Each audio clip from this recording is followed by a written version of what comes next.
Meus amigos, talvez o personagem nesse Miyagi-verso, né, englobando tanto o Karate Kid quanto o Cobra Kai, que mais chegou perto do fundo do poço, ou então talvez chegou no fundo do poço, é o John Kreese. Como é que é? O cara já foi veterano de guerra, teve que tirar a vida do próprio líder do pelotão, fundou o Dojo Cobra Kai, reinou no Vale durante os anos 80, só que aí entrou em colapso, o Dojo Cobra Kai perdeu relevância, ele passou a morar nas ruas, porém anos depois o Kreese se reencontrou com o Cobra Kai e novamente foi pro fundo do poço. O Kreese ele simplesmente chegou a ficar atrás das grades e ainda foi um dos responsáveis indiretamente pela morte de um adolescente no Sekai Taikai. A vida desse cara, ó, é mais aqui do que lá. Meio dramático, não é? E é justamente isso que a gente vai ver no vídeo de hoje, tá? Vocês pediram e simbora pro auge e a queda de John Kreese. E só lembrando que no final desse vídeo teremos vazamentos grandes, vazamentos pesados em relação ao Kreese. Então fique até o final aí.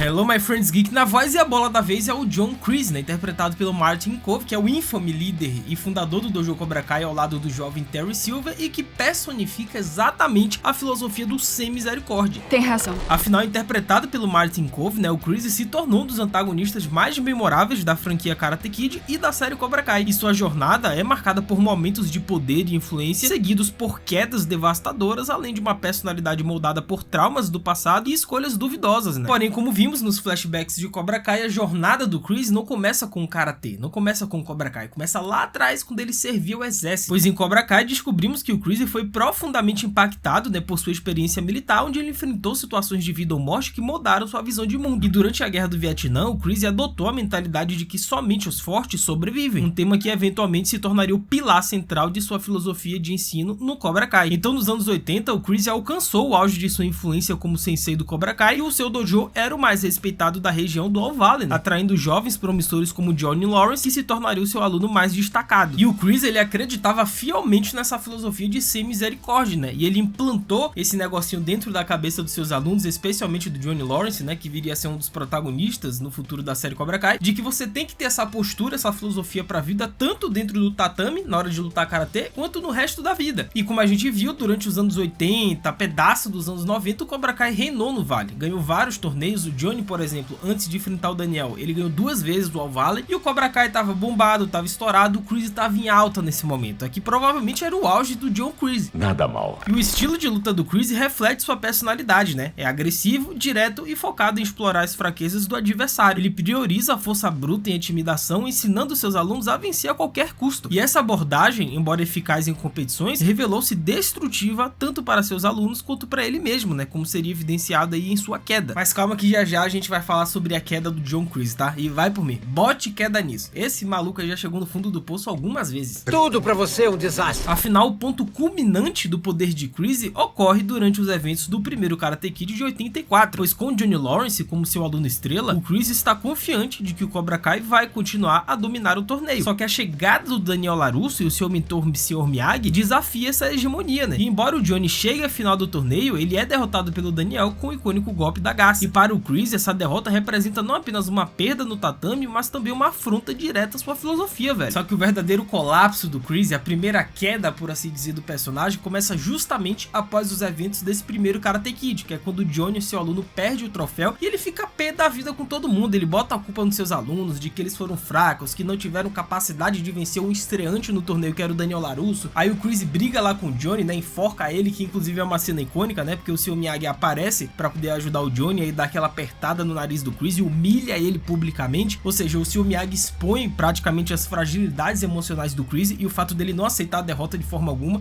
Cara, temos aqui a primeira e leve queda do John Kreese. Isso daqui perto do que a gente vai ver ainda do personagem, e lembremos que ele já foi preso e já foi responsável indiretamente pela morte de um adolescente, isso aqui não é nada, é uma queda leve. Que porcaria é essa? Pois nos eventos de Karate Kid 3 descobrimos que o Dojo Cobra Kai perdeu sua reputação e está à beira da falência, né? E o Kreese, desesperado para restaurar o seu prestígio, ele recorre à ajuda de seu antigo amigo e colega de guerra, Terry Silver. Então Silver assume o controle do Cobra Kai e trama um plano para se vingar de Daniel LaRusso e o Sr. Miyagi, né? E embora o Kreese ele permaneça uma figura central, só que sua dependência do Silver demonstra uma perda de controle sobre seu próprio destino, né? E essa parceria que ele fez com Silver, embora inicialmente tenha dado certo, só que com o passar do tempo expôs justamente as fragilidades do Kreese, porque ele não é um bom líder, ele é frágil emocionalmente e ele quebra muito fácil também. Sendo que essa filosofia de sem misericórdia Misericórdia foi levado à 10ª potência nesse Karate Kid 3, né? O que a lavagem cerebral que ele conseguiu fazer nos seus alunos, especialmente no Mike Barnes, é um negócio impressionante. Beleza. Porém, a derrota no final de seus planos em Karate Kid 3 marca o ponto mais baixo da carreira do Chris, né? Deixando ele desacreditado e sem rumo. Temos aqui em Cobra Kai uma redenção parcial do Chris e mais uma nova queda, né? Pois anos depois, em Cobra Kai, o Chris ele retorna à cena, determinado a recuperar sua glória do passado, né? Ele reassume o controle do dojo Cobra Kai, inicialmente liderado pelo Johnny Lawrence, e rapidamente retorna suas táticas manipuladoras, né? Sendo que o seu retorno é marcado por um misto de nostalgia e renovação, né? Mas também por conflitos com Johnny, que agora possui uma visão mais equilibrada do karatê. Pra vocês terem uma ideia, cara, depois do Karate Kid 3, o Johnny ele chegou a morar nas ruas, ele chegou a ser um desabrigado, assim, ele tava numa queda ascendente. E apesar do seu carisma e habilidade de reunir pessoas, ou então de controlar mentes, ou então de manipular esses jovens alunos novamente para essa filosofia agressiva do karatê, com o tempo isso daí se provou ineficaz, porque novamente o Chris ele errou como fez nos anos 80, como fez em Karate Kid 3, mais uma vez uma sucessão de erros, cara. E isso levou a uma queda do dojo Cobra Kai. Tem razão. E além disso, a manipulação que ele sofre do Terry Silver posteriormente acaba se voltando contra ele, né? Resultando em um golpe de estado dentro do Cobra Kai. Simplesmente o ponto mais baixo, talvez, da vida do Chris, que é ele na cadeia. Cara, não sei se existe um ponto mais baixo do que esse, tá? O Chris, ele simplesmente confiou no Terry Silver e o Silver fez o quê? Colocou ele atrás das grades, velho. Eu não sei se tem coisa pior do que você ser preso, né, mano? Quer dizer, tem. Porque o Chris, nesse caso, ele foi responsável indiretamente pela morte de um adolescente, mas já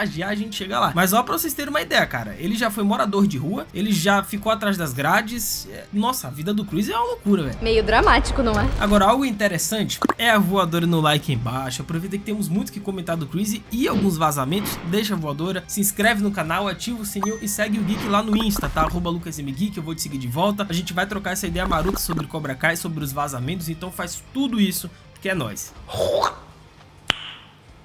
E ele até evoluiu a um certo ponto dentro da prisão, né? Ele passou a se conectar com o seu eu e questionar as atitudes que ele teve ao longo da vida. Porém, ele jogou tudo isso pro alto quando ele armou uma fuga da prisão e simplesmente se mandou pra Coreia do Sul pra restaurar o dojo ao lado da Sensei Kim. E até certo ponto, Johnny estava cumprindo com seu objetivo, que era montar uma equipe forte do Cobra Kai novamente, né? E dessa vez o Chris não tinha mais nada a perder. Porém, tudo isso foi por água abaixo quando acidentalmente o Chris deixou sua faca cair e o seu melhor aluno do Cobra Kai Coreia, que era o Kwon, acabou falecendo graças a esse descuido do Chris. Claramente a gente não sabe ainda a repercussão que vai ter essa morte do Kwon, a gente não sabe como que alguns personagens vão lidar com isso, porque tem um ou outro ali que é responsável indiretamente pelo que aconteceu, e o Chris talvez seja o principal deles, né? Porque novamente foi a faca do Chris que atravessou o Kwon, foi o descuido do Chris de ter levado uma arma branca para um torneio envolvendo adolescentes, que acabou ocasionando na morte de um adolescente. Então o Chris ele vai se sentir muito mal, provavelmente. Mas nem tudo está perdido para o Chris, tá? Porque depois do que a gente viu nessa parte 3, naquele cacete armado do Sekai Taikai lá no final, possa ser que uma redenção do John Chris esteja se aproximando, porque lembremos que o Johnny salvou o Chris das garras do Terry Silver, tá? Se não é o Johnny aparecendo pra salvar lá o Chris, eu não sei o que teria acontecido com ele, hein? Parece uma loucura só de pensar nisso. Então o que torna o John Chris um personagem fascinante é a complexidade de suas motivações e sua dualidade moral, né? Embora muitas vezes ele seja tratado como vilão, Cobra Kai explora as camadas de sua personalidade, revelando um homem moldado por traumas de guerra e uma crença distorcida na sobrevivência do mais forte, né? Então ele é tanto vítima de suas circunstâncias quanto culpado por suas ações, ou seja, é um antagonista que é ao mesmo tempo implacável e trágico, cara. E seu estilo de luta é uma extensão de sua filosofia, né? É um cara brutal, pragmático e focado na dominação. Só que essa abordagem também simboliza sua fraqueza, né? Pois o torna incapaz de se adaptar a mudanças ou então de reconhecer o valor de abordagens alternativas, né? Então a história de John Chris é uma narrativa de auge e queda que reflete a complexidade da condição humana, né? Seu sucesso como líder do Cobra Kai é inegável, mas sua incapacidade de lidar com a derrota e sua dependência de métodos destrutivos o levaram a uma espiral de fracassos, né? E ao mesmo tempo, nessa busca incessante que o Chris tem pela relevância e pelo poder, torna ele, querendo ou não, um antagonista muito interessante, cara, muito complexo, assim, altos e baixos, mais baixos do que altos, o cara que já morou na rua, o cara que já foi preso, o cara que já foi responsável indiretamente pela morte de um adolescente, o cara que já viveu em condições quase que desumanas, assim, que já esteve no fundo do poço e depois depois reergueu, depois fundo do poço de novo. Loucura a vida do Chris. Ah, fala sério. Cara, o Chris é um lembrete de que o verdadeiro desafio não é apenas vencer os outros, mas superar as próprias limitações, né? Sua história é um alerta sobre os perigos de se apegar a velhas maneiras e a importância de encontrar equilíbrio entre força e compaixão. E temos alguns vazamentos aqui pesadíssimos envolvendo o John Chris, tá? Na parte 3 da 6ª temporada, então fiquem nesse vídeo aqui agora se vocês tiverem coragem. Mas é vazamento muito pesado, velho. Pois segundo os vazamentos, né, em determinado momento na parte 3, que a gente não sabe dos detalhes, mas o Chris vai entregar o Dojo Cobra Kai de volta para o Johnny Lawrence e vai ajudar o Johnny a vencer o Sekai Taikai na final, porque a final vai ser disputada entre o Sensei Johnny Lawrence e o Sensei Wolf. Os dois senseis de ambos os dojos vão lutar para o desempate e o Johnny obviamente vai ganhar muito graças à ajuda do Chris, que vai estar do lado dele nesse momento. Gostei.